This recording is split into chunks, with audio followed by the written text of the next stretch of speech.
Self-confidence really comes from feeling good about yourself. Success is something you attract, not something you pursue. Success is looking for a good place to stay. So instead of going after it, you work on yourself. Personal development.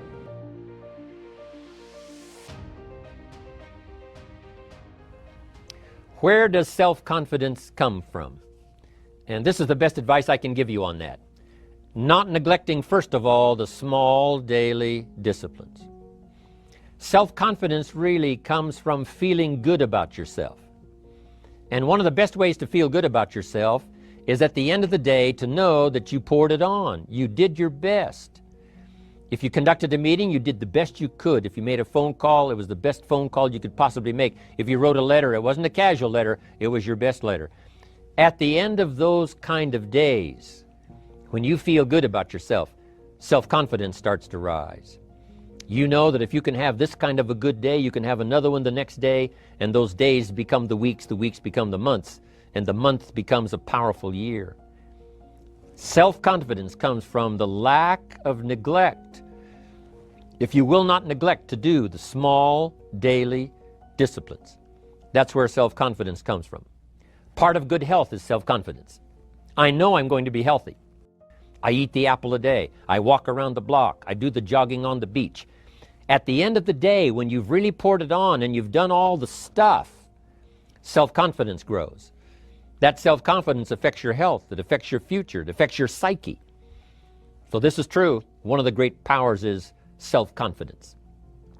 Self-confidence means willingness to do whatever it takes to achieve. Some people say, well, I'll do it for a little while and see what happens. You know, I'll try a couple of things. If that doesn't work, I'm out of here. And all of us know that that kind of person doesn't have much of a future. But if you're willing to do whatever it takes, if I have to learn a couple of things, I will learn those things. If I got to learn 5 or 6 things, I'll learn all 6. If I have to take an extra class, I'll take an extra class. If I've got to read the books, I'll read the books. If I have to consult with people who know more than I know, I will do the necessary consulting. Whatever it takes, I will do. That starts to develop unbelievable self-confidence. Self-confidence also comes from the ability to rise above your circumstances, to rise above what happens, the petty little things, the discouraging things that would sink everyone else's ship except yours, that would cause someone else to quit early in the day, but you keep going. That kind of willingness to overcome all circumstances, whether it's the little challenges or the big challenges. If you're willing to do that, I promise you, this kind of power will work for you, and in you, the variable, it'll make a difference. Somebody once said, if you took all the money in the world, divided it up equally among everybody, it would soon all be back in the same pockets. Incredible. Success is something you attract, not something you pursue. Success is looking for a good place to stay. So instead of going after it, you work on yourself. Personal development. See, the major question to ask on the job is not what are you getting. The major question to ask on the job is what are you becoming? See, the big question is not what am I getting paid here. The big question is what am I becoming here? Because true happiness is not contained in what you get. Happiness is contained in what you become. Of all the assignments Mr. Schoaf gave me at age 25, this was probably the most difficult. In fact, I'm still working on this one. I think it's an unending challenge to see what you can become. The major key to your better future is you. For a big share of my life now, I didn't have this one quite figured out. Among a lot of things I didn't have quite figured out. Many things used to puzzle me back in those early days. I used to wonder why 2 people could work for the same company, one make twice as much money. Now see, that used to puzzle me. And maybe they were the same age, graduated from the same school, live in the same community, work for the same company, with the same products and the same services. They've got the same traffic, the same problems, and one makes $1,000 a month, the other one makes $2,000 a month. Now that was my puzzling question. Why would this long list be the same and the money twice as much? I asked, what's the difference between $1,000 a month and $2,000 a month? And I don't mean 1,000 a month, right? I could figure that out. But what makes the difference? Why would one person do twice as well, 3 times as well?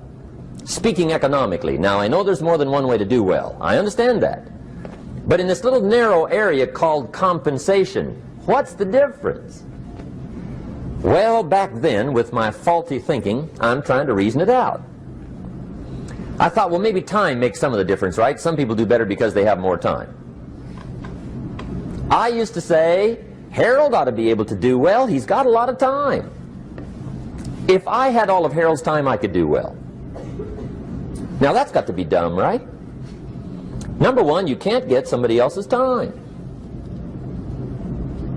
A guy says to me one time, he says, you know, if I had some extra time, I could make some extra money. I said, then forget it. There isn't any extra time. Hey, when the clock strikes 12 midnight, that about wraps it up, right? I mean, you can look around the gongs there for a little more, but it's over. You say to the guy, what are you doing? He says, I'm looking for extra time. See, they'll come and take you away, right? There isn't any more time. Now, if you can't get more time, which you can't, what could you get more of that would make a difference in economic results? And here's the key word. Make it a part of your note. The word is value. And I have a little phrase for your notes. Value makes the difference in results. Value makes the difference. You can't get more time, but you can create more value. Now, here's the first lesson of economics. Everybody should learn it from the time they're old enough to understand what a dollar means, how to earn one, how to get one, how to keep one, what to do with it. First lesson of economics. We primarily get paid for value. That's lesson 1. Bringing value to the marketplace, that's how you get paid. You don't get paid for the time. I know it takes time to bring value to the marketplace, but you get paid for the value, not the time. Now, since that's true, here's one of the key questions of the evening. Is it possible to become twice as valuable at the marketplace and make twice as much money in the same time? Could you become 3 times as valuable? Make 3 times as much money in the same time? Is that possible? The answer is yes, if. And it's always if, right? Life is known as the big if. Harry Truman once said, life is iffy. How true. And here's the big if we're going to consider it tonight. It's possible to do much better at the marketplace if you go to work primarily on yourself. Learning to work primarily on yourself. People have asked me for the last 24 years, how do you develop an above average income? And the answer is, become an above average person. Develop an above average handshake. Some people want to be successful, they don't even work on their handshake. As easy as that would be to start on. They let it slide, they don't understand. Develop an above average smile. Develop an above average excitement. Develop an above average interest in other people. Develop an above average intensity to win. See, that'll change everything. Probably one of the most frustrating experiences in life is looking for an above average job with above average pay without becoming an above average person. It's called frustration. And Mr. Shoaff gave me probably the greatest clue he gave me when I first met him. He said, Jim, if you want to be wealthy and happy the rest of your life, just learn this lesson well. He said, learn to work harder on yourself than you do on your job. Then Mr. Shoaff gave me probably one of the most important clues among so many things he taught me, but this was in those early days. Mr. Shoaff is very kind, but he was also very abrupt, and he had these interesting questions to ask. I'm giving him a little rundown one day on how things hadn't worked out for me. He said, Mr. Rohn, I've got the answer for you if you will listen carefully. And listen carefully I did that day and for the next 5 years. If somebody's wealthy and happy, you gotta listen. He said, Jim, I've only known you a short time, but he said, it's already my honest opinion that for things to change for you, you've got to change. That wasn't quite the answer I was looking for.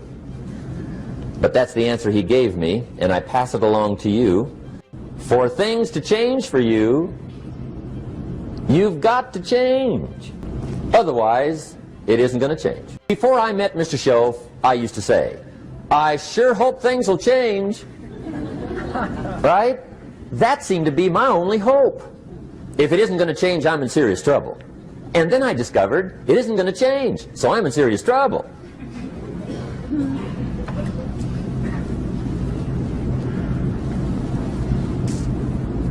See, I can tell you what the 80s are going to be like. You have dropped into the right place. I did a seminar one time for Standard Oil executives and management in Honolulu. And we're having a conference one day on this big conference table. And one of them said to me, Mr. Rohn, you know some fairly important people halfway around the world. What do you think the 80s are going to be like? I said, gentlemen, I do know the right people. I can tell you. So they all listened very carefully. And I said, gentlemen, based on my wide experience, I can really honestly say to you, in my opinion, in the 80s, it's going to be about like it's always been. Aren't you glad you came? That's inside. I don't pass that around just everywhere. Now, of course, I said that to make a point, but I also said it because it's accurate. It's going to be about like it's always been. It isn't going to change. The tide comes in, and then what? It goes out. For 6,500 years that we know of, recorded history, and probably long before that. So it is not going to change. It gets light, and then what? It turns dark. 6,500 years. See, it's not likely to change. And we're not to be startled by that. If the sun goes down, the guy says, what's happened, what's happened? It means he hasn't been here long, I guess, right? It always goes down about this time. The guy says, well, I don't like that arrangement. Well, you got to talk to somebody besides me, right? It gets light, then it turns dark. In rotation, the next season after fall is what? Winter.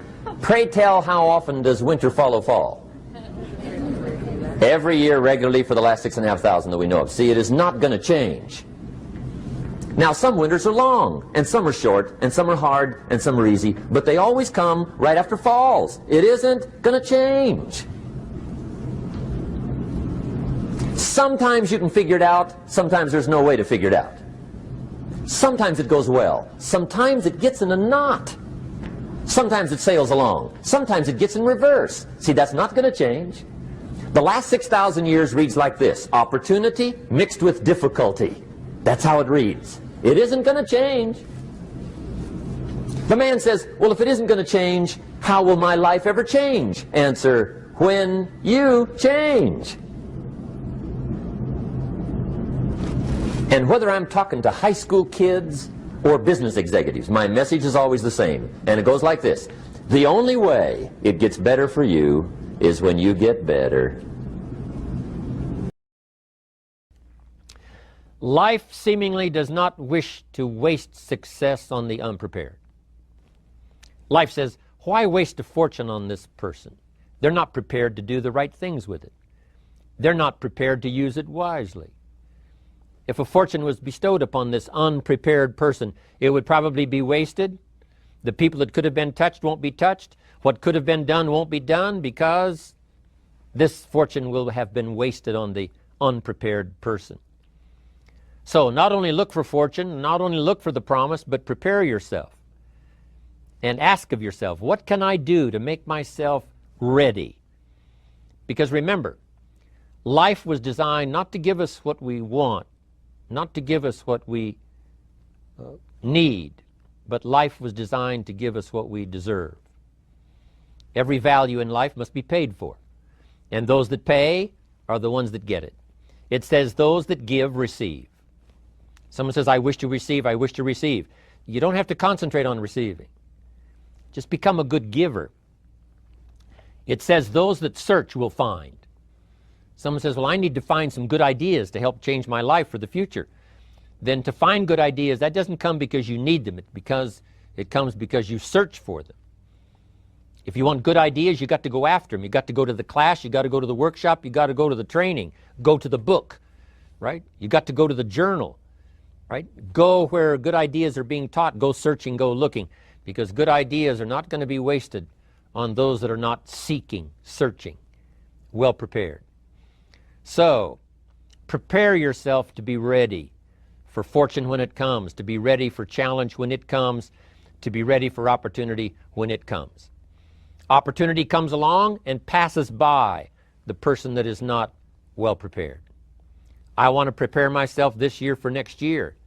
Yes, I wish to be effective this year, but I'm also thinking of ways, how could I be better? How could my ideas be more powerful? How could they be sharper, more clear? How could I reach some people next year that I perhaps can't reach this year? I haven't reached deep enough into my own soul to affect some people. Some people just pass by and say, hey, what a good speech. But how could I make it stronger than that, deeper than that, more powerful than that? I cannot be as powerful as I could be next year. You know, you can't go to the 10th grade in the 5th grade. You just got to go through the grades. But the more you are prepared, when the 10th grade finally comes, now you can cash in and get 2 times, 3 times, 5 times more value from it by being prepared. Now here's the next one. There's great power in self-reliance. Self-reliance means you simply look mostly to yourself. It would be nice if someone just gave you this, gave you this, gave you this. It would be nice if everyone did their job exactly as they're supposed to do it. But here's what you've got to do. Primarily rely on yourself.